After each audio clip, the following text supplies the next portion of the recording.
Good evening to all of you. आप सभी कैसे हैं? आज मैं बात करने जा रहा हूं 2026 यूपीएससी प्रीलिम्स स्ट्रेटजी की, और यह स्ट्रेटजी है फर्स्ट पेपर से संबंधित। जैसा कि आप सभी जानते हैं कि यूपीएससी के प्रीलिम्स पेपर में जो पहला पेपर है उसी के आधार पे आपका सिलेक्शन तय होता है। लेकिन अगर देखा जाए तो कई लड़के ऐसे हैं जो कि पिछले 3-4 सालों से प्रीलिम्स की तैयारी करते हुए भी सफलता उनके हाथ नहीं लगी। उनका काफी हद तक मेंस तो तैयार होता है, लेकिन प्री एग्जाम्स में ही वो गच्चा खा जाते हैं। वहीं कुछ लड़कों के पास ऐसी टैक्टिक्स होती है या टेक्निक होती है जो कि हर बार वो प्रीलिम्स की परीक्षा पास करते हैं।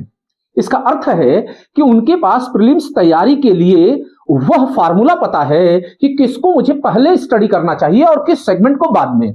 जी हाँ, तो आज मैं उसी स्ट्रेटेजी पे चर्चा करने जा रहा हूं जिसे कि हम कह सकते हैं triphase conquest blueprint to success in 2026 UPSC prelims examination.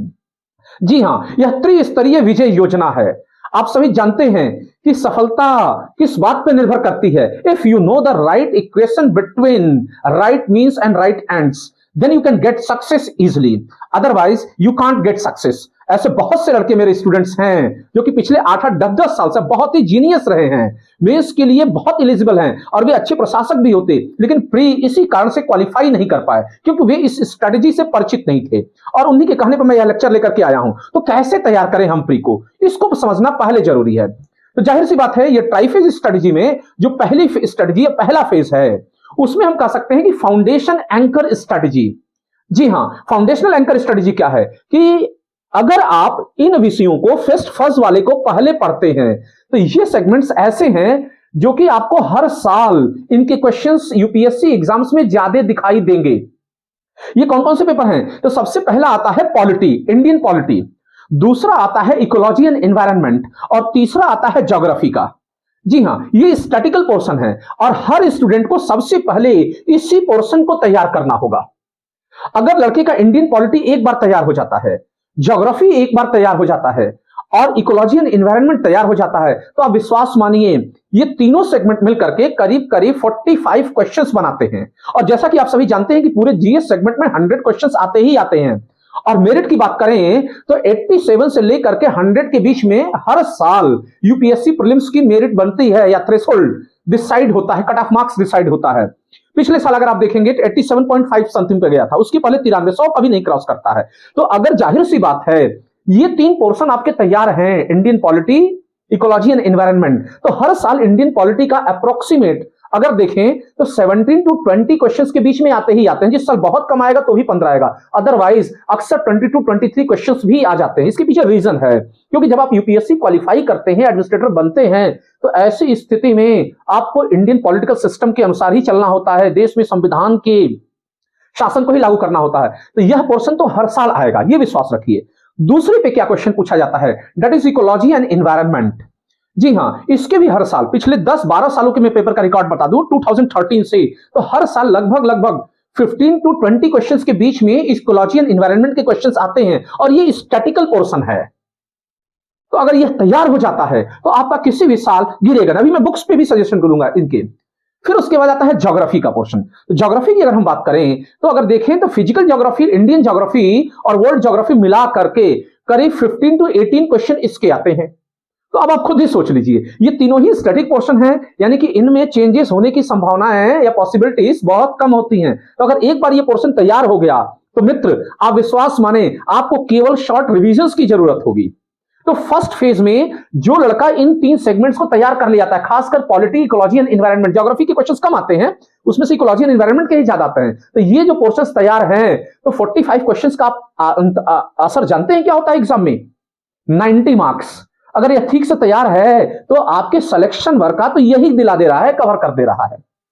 लेकिन बशर्ते कि टीचर ने जो आपका पढ़ाने वाला है उसे यह पता हो कि what is difference between the topics of pre and mains, और कैसे प्रीलिम्स वाले टॉपिक्स को पढ़ाया जाता है मेंस से सेपरेट करके। नाउ नेक्स्ट, तो पहला चरण तो ये हो गया। तो निश्चित तौर पे आप इसी को तैयारी करेंगे। और ज्यादातर लड़के अपना लंबा समय हिस्ट्री पढ़ने में, साइंस टेक्नोलॉजी पढ़ने में, इन सब में गंवा देते हैं और ऐसे में उनके सिलेक्शन में बाधा उत्पन्न होती है और होगी, हमेशा होगी। तो ये तीन पोर्शन आप हमेशा तैयार रखिए सबसे पहले फेज में।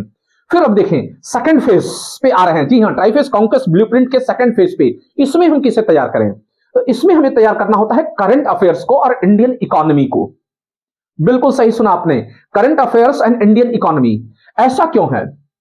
ये जो दो पोर्शन है ये डायनेमिक पोर्शन है, लेकिन इनका भी क्वेश्चन अच्छे खासे आते हैं। अप्रोक्सीमेट 15 क्वेश्चन से लेकर के 20 क्वेश्चन के बीच में ये भी पूछे जाते हैं।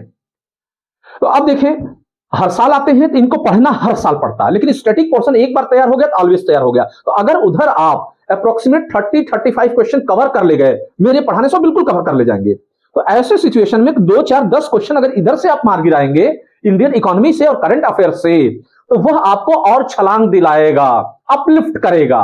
बातें समझ में आ रहे हैं? अब आप चाहें तो अपना पेज पलट सकते हैं कि थर्ड फेज में हम क्या करें। तो सेकंड फेज समझ गए, अभी बुक्स भी बताएंगे इसके। तो थर्ड फेज में आपको क्या तैयार करना है? थर्ड फेज में आपको तैयार करना है इंडियन हिस्ट्री। आपके दिमाग में ये क्वेश्चन होगा कि मैं क्यों इंडियन हिस्ट्री को थर्ड फेज में रखा हूं। इसके पीछे कारण है, बहुत ही वाइड सिलेबस है इंडियन हिस्ट्री का। Ancient history, medieval history, modern history, art and culture. तो इतना लंबे सेगमेंट से किस पोर्शन से कितने क्वेश्चन पूछेगा, इसकी स्थिति क्लियर नहीं होती है। और जाहिर सी बात है, वास्ट है तो अंदर मुद्दे भी बहुत ज्यादा होंगे। पॉलिटी में सीमित मुद्दे हैं इंडिया के कॉन्स्टिट्यूशन में, उसी से बार बार पूछा जाएगा। लेकिन इंडियन हिस्ट्री बहुत वाइड एंड बहुत ब्रॉड है। 4-5 किताबें पढ़ने के बाद 8 से 10 और किसी किसी साल तो मॉडर्न हिस्ट्री पूरी ही गायब रहती है। कभी 4 to 5 क्वेश्चन देखने को मिल जाता है, किसी साल मेडिवल गायब रहती है और आपने समय गंवा दिया मेडिवल पे लंबा। किसी साल आर्ट एंड कल्चर के क्वेश्चन ज्यादा होते हैं तो किसी साल एंशिएंट हिस्ट्री के। तो किस पोर्शन पे फोकस करेंगे, इसमें क्लियरिटी नहीं होती है। तो ऐसे पोर्शंस को आपको सबसे लास्ट में तैयार करना। हालांकि ये स्टैटिक पोर्शन है लेकिन बहुत लेंथी है, बहुत बड़ा है मित्र। तो ऐसे सेक्शन से हमें बचने का प्रयास करना चाहिए और इन पे ये सोने पे सुहागा का काम करेंगे। यानी उधर 2-4 क्वेश्चन गलत हुआ, इधर से आप कवर लेंगे। तो थर्ड फेज में मैं आपको तैयार कराऊंगा इंडियन हिस्ट्री। अब देखें, उसके बाद थर्ड फेज में अगला पेपर कौन सा है, इसमें मैं लेकर के आऊंगा general science and science and take.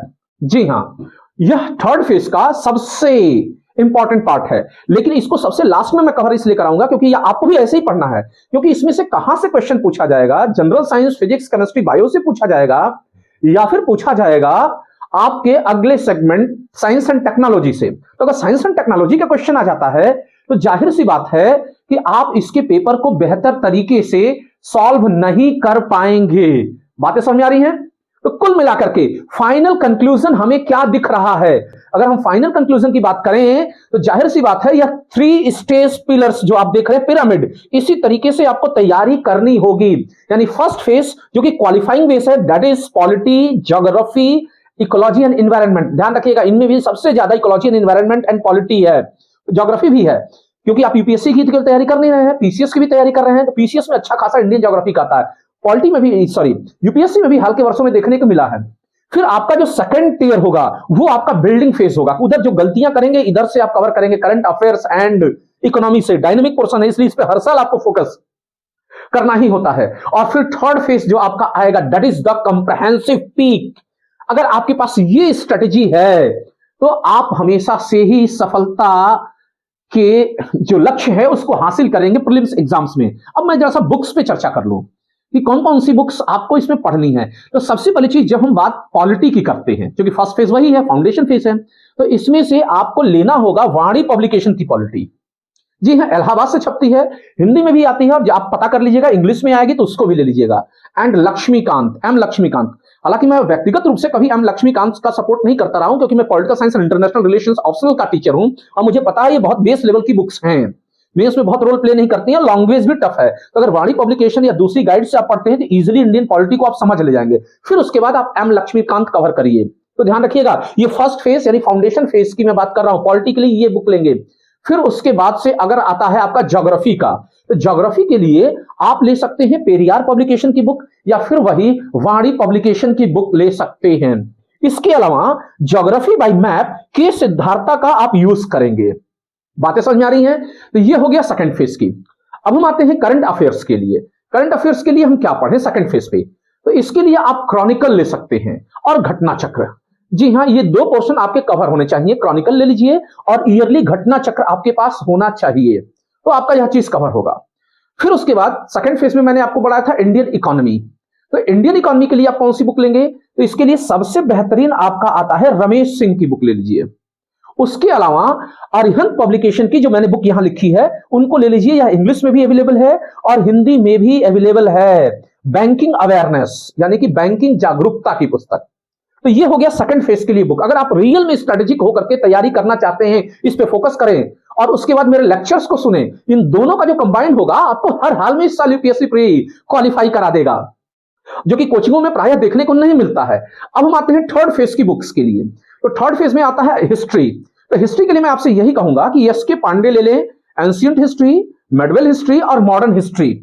फिर उसके बाद अगर मैं बात करूं तो इसके अलावा आप क्या ले सकते हैं, तो स्पेक्ट्रम ले लें। जी हाँ, स्पेक्ट्रम से भी क्वेश्चंस प्री में अच्छे खासे दिखाई देते हैं। और प्लस एनसीईआरटी, यानी एनसीईआरटी पढ़ना है, स्पेक्ट्रम पढ़ना है, एस के पांडे पढ़ना है, लेंथी पेपर है थोड़ा सा, और मेरे लेक्चर्स के साथ उनको कंबाइन करते हुए पढ़ना है। आप देखिए क्वेश्चन आपका कुछ फंसेगा नहीं। बातें समझ में आ रही हैं? इसके अलावा आर्ट एंड कल्चर की बुक ले लीजिएगा। फिर अगली स्थिति में देखें तो हम पढ़ते हैं जनरल साइंस। तो जनरल साइंस के लिए हमें क्या पढ़ना होगा? तो इसके लिए दो बुक्स आप ले सकते हैं। सबसे पहली जो बुक आती है वह है दृष्टि पब्लिकेशन की साइंस टेक, आप उसको ले लेंगे। और दूसरे में ले लेंगे जनरल साइंस के लिए लूसेंट, या फिर उपकार में से कोई एक ले लीजिएगा। ये बुक्स अगर आप पढ़ ले रहे हैं तो आपका काम भर का काम हो जाएगा।